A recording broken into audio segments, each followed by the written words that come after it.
Well, good morning, everyone, and welcome to the Minnesota Real Estate Show. Appreciate you joining us here. It is March the 15th, 2025. We're live here at WCCO for the Minnesota Real Estate Show every Saturday morning, 10 a.m. to 11 a.m. Always welcome your questions, comments, thoughts at any point, 612-294-6949, or you can comment on the social media stream wherever you might be catching us. In studio today, we have got, of course, Scott Wolmering and myself, Ryan O'Neill, with the Minnesota Real Estate Team, RE/MAX Advantage Plus, Mike Overson, Luminate Home Loans. Guys, good morning to you. Morning. Yeah, good morning. Hey, everybody. Thanks for tuning in. Like Ryan says, it's Minnesota Real Estate Show. We are live every Saturday. Love your questions and your comments. You can type them right there on the feed if you're listening on Facebook, or you can call and go live on air, 612-294-6949, or you can text us at that number as well. Yeah, we're getting ready to go live on air. Mike, good to see you, buddy. Hey, good to see you, Ryan. Good to see you, everybody. Thanks for joining us. Here we go.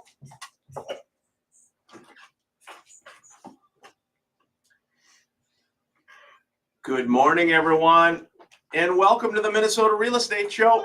Thank you for joining us Saturday morning, March the 15th, 2025. This is the Minnesota Real Estate Show, hosted by Mike Overson of Luminate Bank here in the Twin Cities, Scott Wolmering, and myself, Ryan O'Neill, with the Minnesota Real Estate Team, RE/MAX Advantage Plus. I hope your Saturday is starting off well. We're a couple days before St. Patrick's Day here, and we're here for your questions, comments, thoughts. This is a real estate mortgage show. It is live, interactive, and Scott, Mike's on there, guys, Mr. Scott, and good morning to you there, as always. Yeah, good to be here. Appreciate everybody tuning in. Like Ryan said, this is the most Minnesota Real Estate Show. We have been doing this show for about 20 years, every Saturday, and we love your feedback during the show. It's live. We would love your questions, 612-294-6949. If you're watching on social media, you can just type your questions in. We'll handle them as they come in, and we're going to talk everything that has to do with the Minnesota real estate market and what's going on, what we think is going to happen, how we think it's going to end, kind of everything. Yeah, good stuff. Mike, good to see you, buddy. Hey, good to see you, Ryan. You are taking a break from working to do more work. Yeah, right. Pretty much. It's definitely a busy time. We were talking about it last week too. You know, the spring market is certainly here, and it, we see it, and we feel it on a day-to-day basis. So applications are up, phone calls are up, purchase agreements, all that fun stuff. A lot of activity out there. Yeah, let's dive in. Again, the first segment of the show, we always do a real estate update and a mortgage update, comparing some year-over-year numbers. We'll look at the real estate numbers here first this week. Not huge changes as we look at the numbers, Scott and Mike. New listings are up slightly. There were 1,277 new properties that came onto the market this past week, up 4% year over year. Pending sales were about even as last year at this time, 845 accepted. Purchase agreements, the overall inventory down just very slightly, about 1% down, 7,094. And again, we're still at a median sales price in the Twin Cities of $370,000, which is up about 5%. Scott, few more new listings, which is good, but still not enough. Yeah, I mean, that's, we talk about it every week, and frankly, it's been kind of the same here for about 3 years. We are in, it's not the best sellers market. It is number 2, because the best sellers market was about 4 months of 2022. But bottom line is just not a lot of homes out there. So it doesn't really matter what price range you're in. There's pressure everywhere. If you're priced correctly, marketed correctly, you should go very, very quick. And I'm talking about $1 million properties. Our last $3 million properties, $1.3 million went multiple offers in the first 3 days. $1.089 million went multiple offers in the first 2 days. $1.175 million went multiple offers in the first 4 days. And so people out there listening to that, a lot of times they're like, oh my gosh, those must have been underpriced. They're not, because the other properties around them that were $1 million, I knew, for example, the last one, I had called all the other agents. How many offers did you have? I had 6. How many offers did you have? I had 4. How many offers did you have? I had 8. So I was like, okay, we're going on at $1.089 million. And I know there are 15 buyers that have just lost out on these other $1 million properties. So we're going to have between 13 and 18 showings. We had 19 showings, multiple offers. So that's how we've gotten to in our market. People always think in terms of, well, my gosh, we have to be on for 4 months in order to get our number. Well, those were back in the days when you would have 2 or 3 showings in 4 months. When you have 19 showings or 15 showings in 3 days, all the guesswork's out. You either hit your number or you missed it. And if you missed it, adjust right away. Don't sit around. You've already gone through it. Mike, what do we see in interest rate wise? Mid sixes still? Yep, mid sixes. Interest rates are pretty flat this week compared to last week. Just some examples. I just actually locked a 15-year fix for one of my buyers yesterday, 5.49 on a 15-year fixed. Wow. So that was pretty good.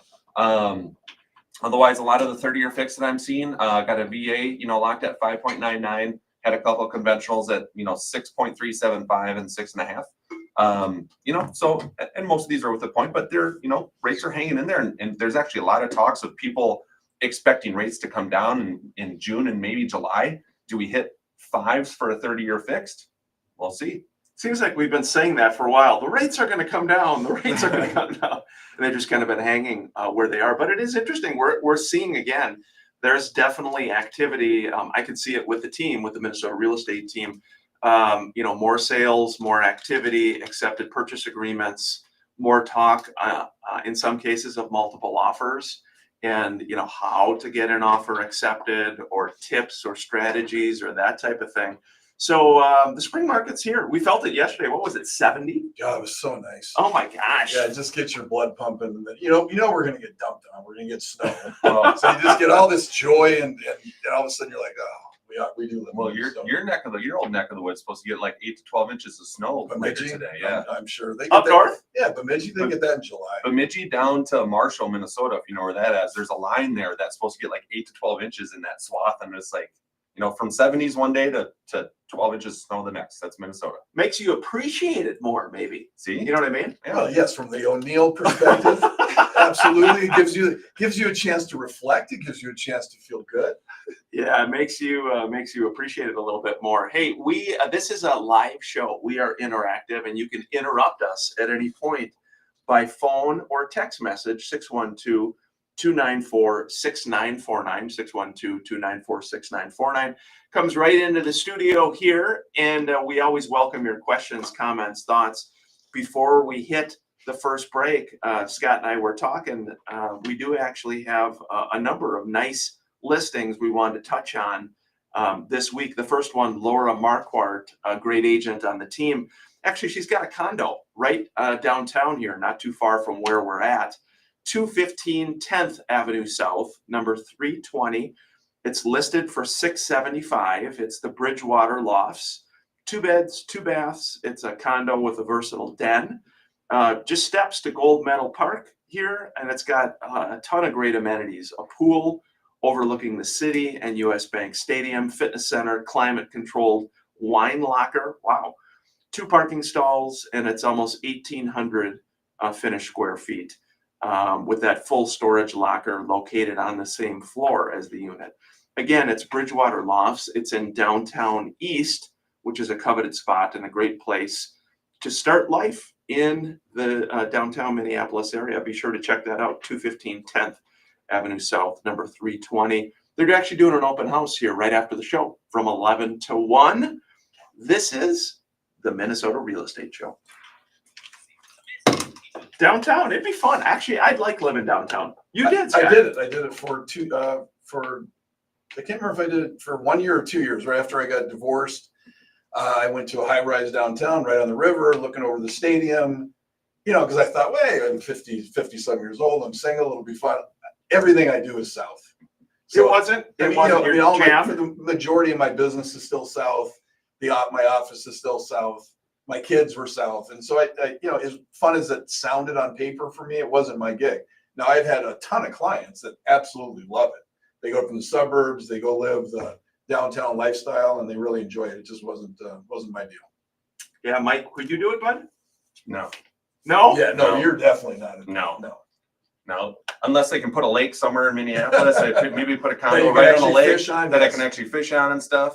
Then maybe, but No, yeah, I don't know. It's actually interesting. We're talking about downtown. We have a friend through some of the foundation work that we collectively do, who's a young man who has ALS, who actually we're working to help him find a downtown apartment.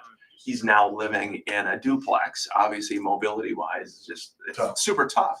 But you know what he was commenting on, just amenities, skyways.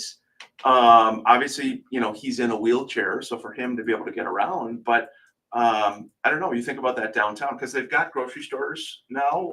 Yeah, I mean, it was like where we live, where I lived when I moved downtown. Yeah, it was right on. You know, it was in North Loop, so you had Byerly's 3 blocks away. Yeah, You know, you had 25 restaurants within 3 or 4 blocks of walking. You know, you had the the river and all the bars that kind of set on the river on St. Anthony, Maine. yeah. So it was a nice spot. It just, you know, when you're busy, and I don't know, I didn't use it as much as I thought I would. And, you know, and it's expensive, very expensive, you know, for the, I rented for a year and rents were very, very expensive there. Yeah, I got a number of good mornings. Again, what happens is on the social media platforms, we see your comments coming in from wherever you're catching us, Facebook, Instagram, YouTube, whatever it might be. Mike had a comment about student loan debt and mortgages. Thank you for sharing that, Jen, with us. I really appreciate that. What are you seeing with student loan debt and ability to get mortgages? I mean, I haven't seen a huge hurdle with that. I mean, when you have student loan debt, do you have to include that into your calculations as far as, you know, the monthly payments that someone has to make going out? Because the debt to income ratio is the measure that lenders use to figure out how much someone can get approved for. And it's all about monthly. So it's the monthly income coming in, Yeah, and it's the monthly payments going out. Student loan debt is typically, those payments are cheap, right? When you got a $50,000 student loan, you might only have a payment that's maybe a couple $100 because a lot of it is income based and stuff like that. So it's a low payment. and how long are the terms on the student loan debt? Forever. I mean, it can go for a while. I mean, 15 years, I mean, even longer in some cases and stuff too. But a lot of time those income-based repayment stuff, it's like, here's the payment for the next whatever. And then when your income changes, we relook at it and we redo it. And then you can kind of just reset it and it just keeps on going. So I haven't seen a huge hurdle. I haven't had many people come to me and it's like, wow, you just got way too much student loan debt. You're not gonna be able to qualify for anything. Hasn't been that case at all. Okay, it's interesting. Yeah, I guess we're going back live on here. Thanks for joining us. We appreciate it.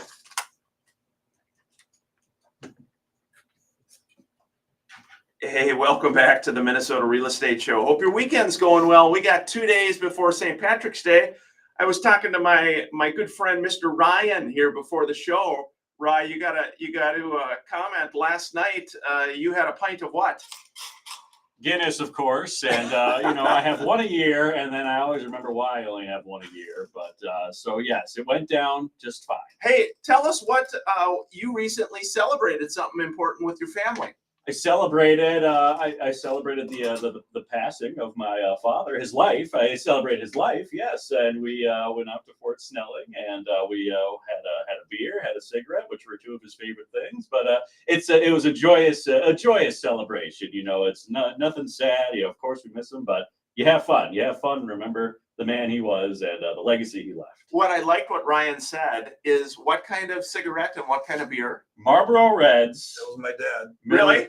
And Miller Genuine Draft. I don't think there's a whole lot of people walking around who still pound those every day. Yeah. What's the deal with Marlboro Red, Scott? He smoked Marlboro Reds until he quit smoking. Grandpa Larry did? Oh my gosh, like 3 packs a day. Really? Oh my gosh, yeah. When I was a kid, I never remember without having a cigarette in his mouth. Okay. And it's so non-PC now, but like we'd be driving up to our lake home in his truck with the windows down, smoking. You know, Just burning one down. You would never do that now. You know, you'd never do that. I'd be like, Dad, roll the window down. Yeah, but yeah, Marlboro Reds and cheap. What is the brandy that he drank? AJ, is it AG? E&J. E&J brandy. I mean, I think they give it away. It's that cheap. It's like Boone's Farm. Yeah, it's like Boone's Farm and wine. Ryan, we're thinking of you, bud. Thinking of you and your family, man. Thank you. You guys are great. I love when you come in. And let's talk some shop here. Yeah, What do you let's say? talk some shop. Yeah, it is. Again, 612-294-6949 is how you can join us here at the Minnesota Real Estate Show. We're live every week. Mike, it's good to see a little more activity. Last 2 years, super slow for real estate agents, mortgage people, a lot of people getting out of the business. Do you think number of units is going to be better this year overall? I do. Yeah, I definitely think number of units will be better this year. And as rates trickle down, I do think rates will continue to trickle down throughout the year. Do we get into the high fives on a conventional by June? We don't need to. I don't know. We don't need No. to. Will we see high fives for a 30-year fixed once or twice this year? Yes, absolutely. I think we will. It'll go down there and it might flow back up to the low sixes, and it's never a straight line. But I think that along with just a lot of the changes that's happening now is going to spark a lot of activity, and it's going to be a good year.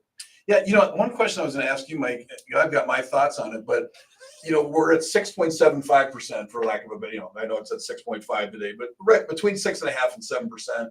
And we've kind of been there-ish for the last year and a half, 7.25 or whatever. And for the most part, and the agents out there, if you want to comment on the stream, maybe I'm just in a couple price ranges that's seeing this, but everything is multiple offers. My last 3 listings all blew up in multiples and they were more upper bracket. And I'm trying to figure out, is it just you think that people have kind of just settled in and we're on year 3 and they're just going to go at it? Life happens. Because we have not had this kind of pressure. I haven't felt since 2022. Yeah. And I don't really understand why it's there. I think it's because we now have maintained the sixes for a while. When it was, in the high sixes, then up to the low sevens and then back down to the high sixes. It was so weird. It's almost like a line was drawn there. If your interest rate started with a 7, what you heard in the news and the media was, oh, rates went up again and housing affordability is questionable. And so you hear all that stuff and then people pull back. Then all of a sudden it goes back down into the 6s. And then what you see is, rates down to the 6s, rates dropped for the second week in a row. It's, buying a house is better now than it was, last month or whatever. Yeah. So it was a weird line at 7%. It's like I could feel the activity decrease when we hit 7s. Yeah. And as soon as we got back into anything with the 6, then it would start back up. Yeah, I had a texter text in. Again, you can call or text us. Don't be bashful. 612-294-6949. It comes right into the studio. I promise Scott will be nice. Always. This one says, I grew up looking at so-called, quote, popcorn ceilings, unquote. What type of finish is used now in place of popcorn ceilings? Thanks so much, Jerry. Yeah, it's a great question. So in scales of price range and so on, you'll have what are called knockdown ceilings, and they are basically the popcorn, and you take a trowel and you knock it down. So if you've seen those, they kind of have a almost like an eggshell look to it. So that's out there.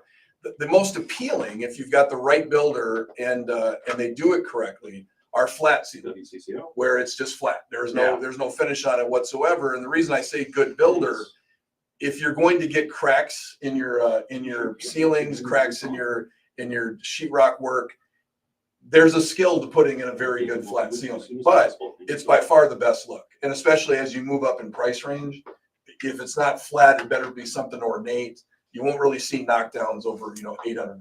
Yeah, we got phone lines ringing. We got texts coming in. Another text just said, hey guys, properties are all different. How close is the county's taxable market value? Mike, any thoughts on that? County's taxable market value? I mean, you can kind of generalize, I'd say Dakota County is cheaper typically with property taxes than, like Hennepin County would be or Ramsey County would be. But you have pockets too. It's like, Farmington built a new school. And so I know that property taxes went up in Farmington to help pay for that school. Same thing in Lakeville, just as last year. My taxes went up because I'm in the Lakeville School District. So if you're there, your taxes went up for the schools there too. So there's pockets and stuff. I mean, do they really differ that much based on value? Not really. Yeah. And if you're asking, is the tax assessed value consistent with actual market value? It's not. But it does give you a range. I mean, if you want to see $100,000 range to see where's this house at, you're going to be somewhere in General there. idea. General idea. You get up into more expensive properties that can get out of whack a little bit more. And the other thing that people don't understand is the more a property has been transferred, sold, So you have a property that you bought for $400,000 back in 2000, and it's never been sold. Those taxes are going to be lower than the similar property that's been sold 4 times, where it's recalculated on the newer sale. Because at 400, they're still guessing. If it's sold 6 months ago for $1 million, they don't have to guess anymore. They know their number. Yeah, one other just real quick thought on that is I always encourage, again, have an agent do a good market analysis for you. Because again, right now you're getting your property tax statements showing for this year, upcoming year assessed value. Generally speaking, your market value is going to be better than the taxed value on there. You need a good agent or broker to do a good market analysis, like Mike said, depending upon location, schools, amenities, updates, all those things. Hey, we got a caller here. We're going to go to Mr. David in Eden Prairie. David, thanks for calling the Minnesota Real Estate Show, and how can we best help? Hey, quick question. If you're looking to buy a house, probably like out in Farmington, farther away, would in the like the houses that are just up for sale, seems they're going for above the price. If you could buy like a brand new house instead of 6.5 at like 5.5 versus going at an existing house that seems to me have to bid 40,000 over, would you rather go for a new house or an existing house? This is Scott Wilmering. Appreciate the call. We're talking strictly value, not just what you want. You're always better off buying existing properties. When you buy a new construction, think of it as buying a car. People get really excited about new construction. It's new, so they buy it. I use 5 to 7% above existing properties. And then when you talk about things like where you can have an interest rate of 5.5%, remember, money in and money out. So if they're buying the rate down to 5.5% from 7, let's use $20,000. That's $20,000 that you're rolling into the price of that house. And so it's not free money. You can do that on existing properties too and buy it down, but you're paying for that money. So new construction, you're always going to be behind. It's really just a family decision that this is what you want. You're going to be there 15 years. Whether you're maxing out your potential of what you're going to get is less important to you than living where you want to live. Mike, you do a ton with new construction. Your thoughts? We do, yeah. Kind of echo Scott's point too. I just look at a client I'm working with right now. So they were looking at new construction down in Red Wing. It was going to be about $800,000 to build the house, to buy the lot and build the house they wanted. They found a home in the neighborhood that they wanted to be at that was basically the exact same house that they were planning to build. That was 3 years old, and they could get it for $650,000, and they got it for $650,000. So 3 years ago, that house, let's say it cost $650,000 to build. Now that same exact house is $800,000, and it's like. And the only difference is because it's new, and when you buy it, it's not new anymore. So then you're in the existing house. And usually what I would say, it's probably not what we see a lot of. It's not that significant of a gap. That is a pretty unique. Big gap, yeah. But I think the point is a general one. It's, hey, are you going to be there for a while? Will you enjoy it for a while? And again, we're seeing a lot of people buy new construction to get often lower rate. I know you guys do a lot of financing with that. They'll get the buy down rate. They're going to stay in there longer. So I think it depends on timeline a little bit and, variety of different things, Mike. Yeah. I mean, the power of the interest rate, I've spoken about this a lot back in the day, and I have flyers after flyers after flyers that compare, hey, if you buy this house at $600,000 with a 6.5 rate, or if you buy, this house, the same house for $35,000 more, but you get a 5.5% rate, the 5.5% rate deal is better. Your monthly payment's lower, you pay less interest, even over time, even though you paid more for that house. But again, to Scott's point, it's if a builder is going to pay for that for you, that cost is rolled to the house. Yeah, real quickly before the break, this is a prime example. I'm listing a house that'll be going on in a few weeks at $2.5 million. I've had 2 builders look at it to give me an assessment of what it would be to build the house, 4.7 to 5.1. So you're buying a $4.7 million new construction if you built it for $2.5 million. Now that's a lot, but that's it. Yeah. So there are examples, but again, I think it just depends what works for you and your family. We are up against the halfway point already. Again, Adam, before I do break, Adam Benedict's got a nice listing In St. Paul, 300 Wall Street, number 708, for $785,000. It is a penthouse suite. It's stunning. Adam says it's available for the first time since the 2003 conversion of the historic Great Northern Lofts building. Cool. Cool building. Yeah, over 2,400 square feet, 2-bed, 2-bath, 2 assigned parking spaces. It's got a rooftop patio, 34 by 30. And Adam says every square inch of this property has been remodeled with professional designers, custom updates galore. Check that out. The picture is online. 300 Wall Street, number 708 in St. Paul for $785,000. This is the Minnesota Real Estate Show. Lots of good comments and questions. You know what? If you can't get a date when your address is 300 Wall Street, Right. 300 I mean, that is like the best address ever. You're going to have to rethink a couple Yes, things there. Like, okay, what am I doing wrong here? Want to just say hello. We've had so many comments this morning. Let's just go through to everybody. Good morning, Jen, Ashley, Bill, Laura, Mark. Thank you so much. Brian, Suzanne Joy. Suzanne Joy, Mike Murphy.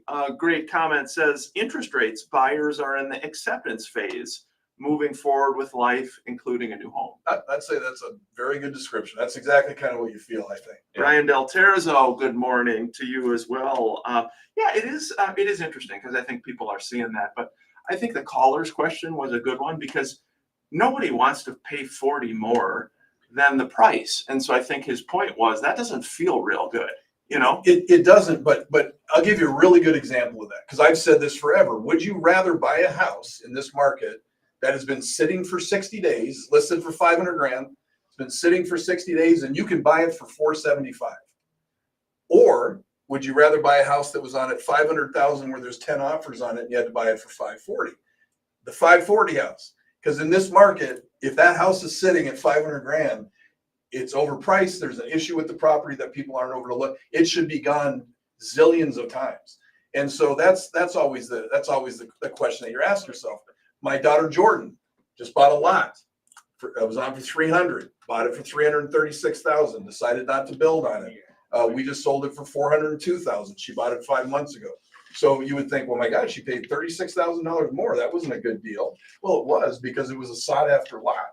And so now we sold it in 4 months, she made a bunch of money on it. As you hear all this, again, it really just drives home the importance of working with a top agent, a top broker to help you with a market analysis, not only when you're selling, but even more importantly, when you're buying, because that's important when you get into the game. Mike, Luminate Bank, you guys do a ton of new construction. Mhm. Any other thoughts on that new construction or what you guys are seeing? Interest rates, lower rates, more people buying new versus existing? I mean, it's definitely a mix out there. We still get a mix of new construction versus existing, and it's, where are you going to buy new? If you're looking in Minneapolis or Richfield, where are you going to buy new construction at? There is no really new construction there, no. right? So you're going Unless to you're We're gonna back already, guys. Yeah, unless you're going to tear something down. That was quick. We're going back live on air on CCO. Here we go. Welcome back to the second half of the Minnesota Real Estate Show. We appreciate you listening. And I've got a listing in Chanhassen. This one is 2961 Highwood Drive, listed by Sue Marty, $824,900. She says it's like new construction without the $1 million price point. 4-bed, 3-bath. It's an end unit executive townhome. It's on a cul-de-sac in a small enclave of luxury townhomes. Almost 3,000 finished square feet, Scott. It's got a great interior, beautiful granite countertops, wide plank red oak hardwood floors, gourmet kitchen, built-ins, natural woodwork, great fireplace, lighting. Sue said special incentives from the seller as well. If you reach out to Sue Marty again, it is $824,900, 2961 Highwood Drive in Chanhassen. People really like Chanhassen, guys. Yeah, it's a great area, good freeway access. I mean, that's kind of the thing around the Twin Cities that most buyers always look for. What freeway access do I have? And we can all think of the cities that we live in where great community, but it's just stuck outside where it's 10 minutes to a freeway. they always struggle. So important. City planning. You think about city planners or people deciding where they're, where things are going to be, because you can think of those communities, and it does hurt a lot of suburbs in the Twin Cities that are not close to things. You know what I mean, Mike? Yeah, absolutely. I mean, convenience to, get to where you want to go when you want to get there. It's a big thing. I just remember my one of my first jobs in the mortgage industry. I had a commute of about 25 to 30 minutes one way, and if the weather was bad, that turned into an hour at least, over an hour. And it's just like, having the convenience to get somewhere quick and convenient is super nice. I was just gonna say, I won't call the city out, but it starts with Min and ends with Trista. Is the only the only way to get to that city, and it's a beautiful city. Yeah. I've sold a lot of houses there, love it, but it's one lane. I mean, Sure. so at 5 o'clock, it takes you an hour to go 5 miles. So to get in there, you're going one direction. I personally could not live there because it would drive me crazy, but for other people, they love it. So it makes the world go round. That's right. Is people like lots of different things, different cities, school districts. Do we want to be close to a highway? Do we want to be a little more remote? I was just down in my hometown, New Prague, fairly recently. Love New Prague, which has grown. It's grown a lot. It used to be a drive to go anywhere. They've got everything. You can stay in New Prague if you wanted. You got restaurants, you got shopping. Yeah, I'd love living in New Prague. Maybe I can convince Kathy to move south. My dear mother is in town. My sister Mary. I'd love to live in New Prague. Just one school, kindergarten through seniors in high school. Oh, you're terrible. Little red schoolhouse. That's the way Laverne is That's now. what I'm sure. Hey guys, that tax value question I thought was a good one too, because that is hard for people. We get these statements in the mail. Hey, this is your tax value. And now online, you can Google your address, and there's all kinds of different platforms. Remax has it, Zillow has it. All these different companies show you market value, estimated market value. But tax value, generally speaking, guys, is not market value. No. Yeah, it is. It is not. And a good market analysis when you have an agent do it. I mean, hopefully they're looking at sales within about 3 to 6 months, within about a mile of your property, and it's pretty easy. People ask all the time, well, how do you know it can be that exact? When you do it every single day for 27 years, I mean, a bedroom is a bedroom. So if you got a 2-story with 4 bedroom and one has 3, the one with 3 gets 5, or the one with 4 gets $5,000. One has a 3-car garage, the other has a 2. The one with the 3 gets $7,500. So I mean, it's pretty easy. It's easy math. At the end of it, you go, okay, here's where you're at. Well, what's cool, again, with our team, with the Minnesota real estate team, we have, for example, John Love. John Love is a great agent on the team. He's a longtime real estate appraiser. So John has done some classes specifically for our team to say, look, how do I do a market analysis like an appraiser does? And it's helpful because then you learn some of this mathematical stuff on how to actually price things. One thing that people struggle with, guys, maybe you can comment on lending wise and market analysis, is land. So let's just say you've got a property and let's say it's a little bit further out, but you got 80 acres or 100 acres. Trying to determine value for land, guys. Mike, first of all, talk a lending perspective. What do you think about land from a lending perspective? I mean, you gotta compare land to other comparable land too. Is it farmland? Yeah. Or is it the next phase in a development, a residential development? I mean, those are two hugely different things and two hugely different values that land would bring. So that's really what you got to look at. Is it buildable? Is it swampland? Is it woods? Is it farming land? All that stuff comes into play. So there's a lot of moving parts when you're talking about strictly just land. Well, the biggest misunderstanding for sellers out there when it has to do with acreage property and land, which is connected to it, is if you are in Scott County, for example, and you have a 4,000 square foot 2-story, and I've got one on 5 acres and yours is on 15. Okay, the person that has it on 15 acres believes that their home should be $200,000 more than the one on 5 acres because I have 15 acres. The problem with that is it's a very, very small, it might be $25,000. And that really upsets a lot of sellers and they don't get it. Well, if you think about it this way, if you're looking at 5 acres or you're looking at 15, you're like, oh, this is pretty. There's a lot of acreage. unless you can do something with that extra 10 acres outside of the fact that it's nice to look a little further, you don't get a lot of value out of Yeah, and that is hard. it. It's hard. It's hard, especially when you've got a ton of acreage. But I think Mike, your point's a good one too, looking at similar types of land, usage for that land, looking at price per acre based upon that usage, adjusting your market analysis depending upon that. But generally speaking, Mike, banks don't like to lend on land, do they? I mean, they can lend on land and stuff like that. You just got to know you got to put more down. So the buyer of just bare land, there's less buyers that are going to go buy bare land versus buyers that are going to go buy a house, land with a house that's already on it.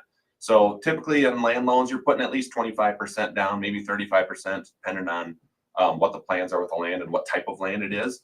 If it's not desirable land, if you will, now the bank's like, well, if you default on the loan and we got to take this thing back, we got to be able to sell this land and take it off our books. So now you might be putting 50% down or something if it's kind of one of those unique land deals. Maybe it's swampy and there's just no one's really going to want it, if you will. So yeah, that's a tough one. You see that with a lot of sellers where, again, you've got that example, like Scott said, when you have a lot of land and just adjusting your property value for that, determining what is that worth.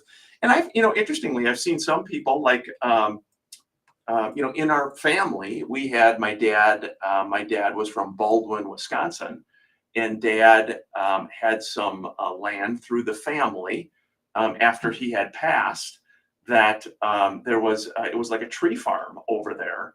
And so then determining what's the value of it, looking for similar types of usage. And it was, there was a good value to it, with that. But it's important to have, again, a good agent, an appraiser who's going to look at that, guys. And it's harder to determine. It's like we talk about it all the time.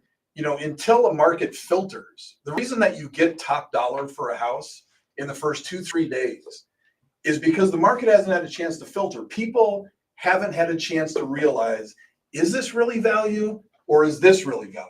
After 2 weeks, that goes away. It did not sell. They're not getting the number. And so it filters in land. And that's where mistakes can be made. Lenders don't like land because there's not as much of it. So you don't have as much tangible information to make sure you're actually lending on the correct amount. Any thoughts, Mike? yeah, I mean, you hit the head on the nail there. So it's just a different market. It's a different type of lending. And then Brian, when you mentioned that there was a tree farm on this type of land, well, now you have a business there, right? So now there's two ways to look at it. Now we have just the land there that we can look at that, or we can look at a commercial loan and say, okay, well, now you have a tree farm there, you got a business there. What does the business generate off that land, for income and expenses? And then you have a completely different avenue of lending where you can go down the commercial side of things. And maybe if you're going to take over the business and stuff, now you do a business loan instead of a land loan. So. Speaking of commercial, we as a team, the Minnesota Real Estate Team, do a good amount of commercial as well, helping people sell all types of commercial properties, rent or lease commercial properties, including businesses as well.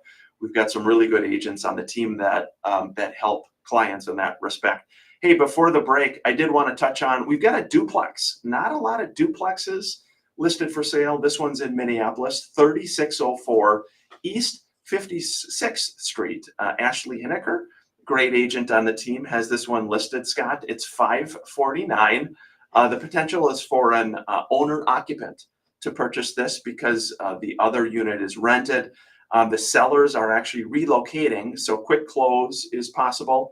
And again, it's one of them is a one-story unit. The other one is a two-story unit. It's got a large attic area over the one-story unit.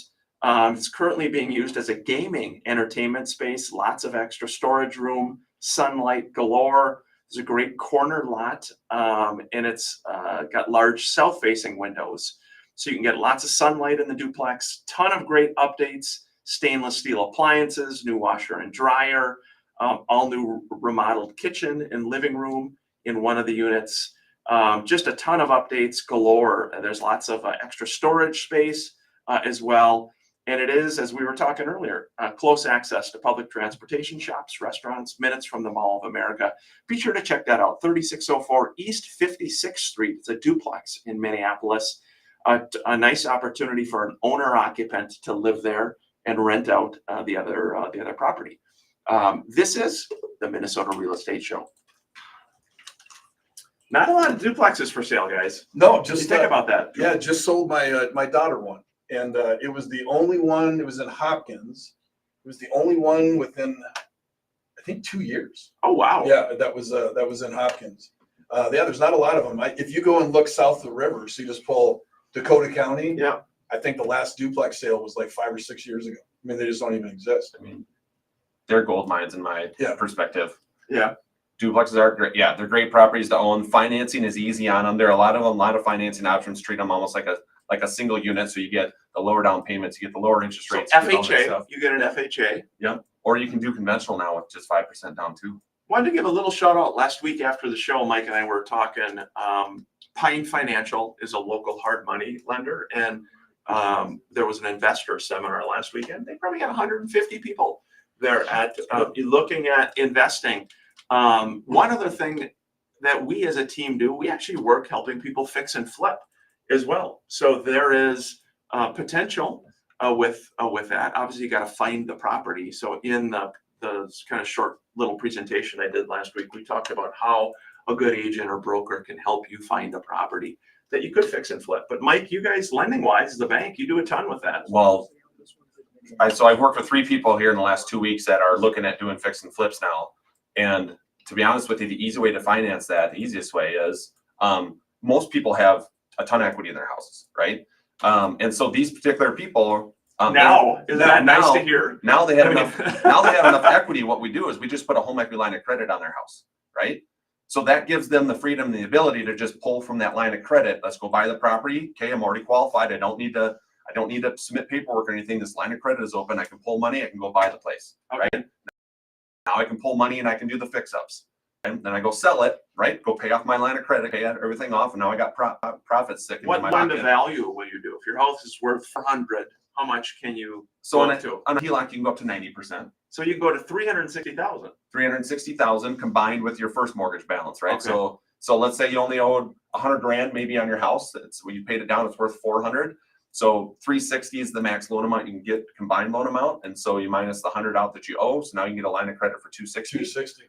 right? Hmm. And then you can just turn that money. Well, what's the rate? Anywhere between, depending on your credit score and what you're borrowing, 7.25 to 8.5. And it's usually interest only, is that right? You're just paying for. That they only require you to pay interest only payments, but you can pay more to pay it down. But on the flip situation, you're not going to do that. Yeah, and it's just an avenue to use your money. So if you're able to pull out 260 grand, you go buy a property for 200, put 40 into it, sell it, you pay your one back. Now all of a sudden you got a little dough sitting aside. Yeah, it's a good way to do it. People say, though, that sounds risky, Well, guess what? There's risk in it. It is. Driving to the radio show is I mean, risky. it is one There of was risk. it is one of those things where I hear probably 5 times a month from agents saying, well, isn't that risky? I'm like, yes. Your buyers and sellers need to understand there's always an associated risk with anything you do. Yes. If you're countering aggressive, that's a risk. If you are waiving an inspection because it's the only way for you to get a property, that's a risk. There are calculated risks in everything we do in life. Real estate's no different. Yeah. Oh, how about that for a Walmart rule? Yeah, that's a wonderful. Yeah, But- there is risk. I think it's hard though, because again, people maybe who saw values drop or losing their homes, Right. be fearful of that. The nice thing about this line of credit, though, you don't have to requalify for multiple properties, right? So you do go to the first one, you come back, and then now it's like you replenished your line. Well, now you can just pull You again just for the pull- second one. You don't have to Do you do requalify. those, or would they go to a local bank, or Yeah, what? we do those. Yeah. Okay. So so that's the nice thing. Yeah, otherwise, if you do, Well, there is risk, Scott. There's always risk. Here we go. We're going back live on air. Thanks for joining us this weekend. We appreciate it.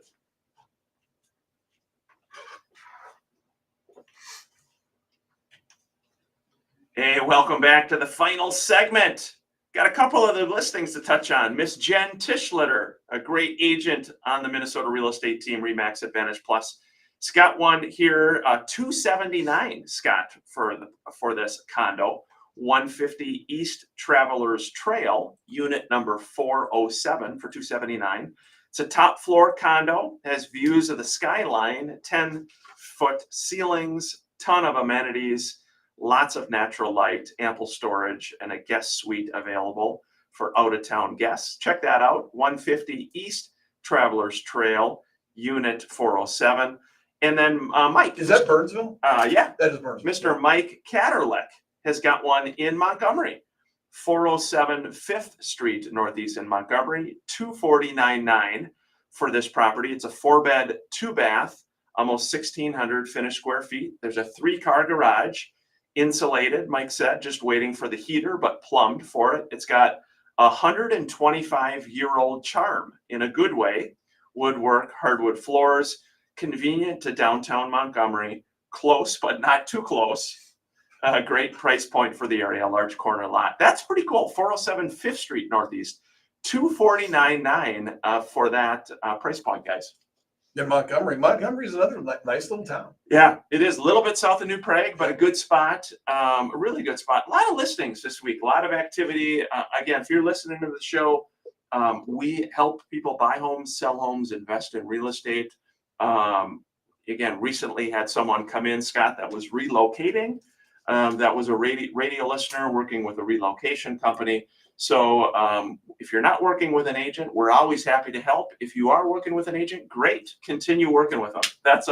We are pro real estate agent, just because, again, from a consumer standpoint, just protect your interest buying and selling. Yeah, this Relo client, I'm actually going to be working with her, but she specifically said that she wanted to work with Ryan or Scott. So she got the short end of the stick. But that's all right. Mike, last thoughts we had to that old literally or figuratively? Yeah. Which one? That's right. Right. It is. It's an interesting time in the market. Again, St. Patrick's Day coming up. I will be in everybody, whoever wants to go to the little strip right outside of the hockey. What strip is that? Well, whatever. You know what I'm talking about. I know what you're talking about. What's the bar that we're going to be at? West 7th? Yeah, West 7th. West Thank 7th. you, Ryan. And what's Thank that? you. What's the bar we're going to be at? What's the bar? McGovern's? McGovern's. McGovern's. We're going to be at McGovern's tomorrow. Everybody come down and see us. Apparently, You're Ryan's going gonna be there. tomorrow? Or Monday. I'm sorry, Monday. Monday. Ryan knows Yeah, everything. that's right. I was there last week for I a was few gonna hours. say, Yeah. If you had Kieran's or you had beer, you knew it. Yeah, a little Guinness for you, Mike. Yeah. Last thoughts there, buddy? I don't know if I've ever had a Guinness, to be honest. gross. with you. Oh, my I would gosh. never drink again. Are you being serious? Oh gosh, no way. That dark beer. Oh, boy. You need to get out. Drinking motor oil. Yeah, it's like, hey, we've got just a few minutes left, guys. We're into the spring market, buyers, sellers, investors. Mike, thoughts again with Luminate Bank, your great team.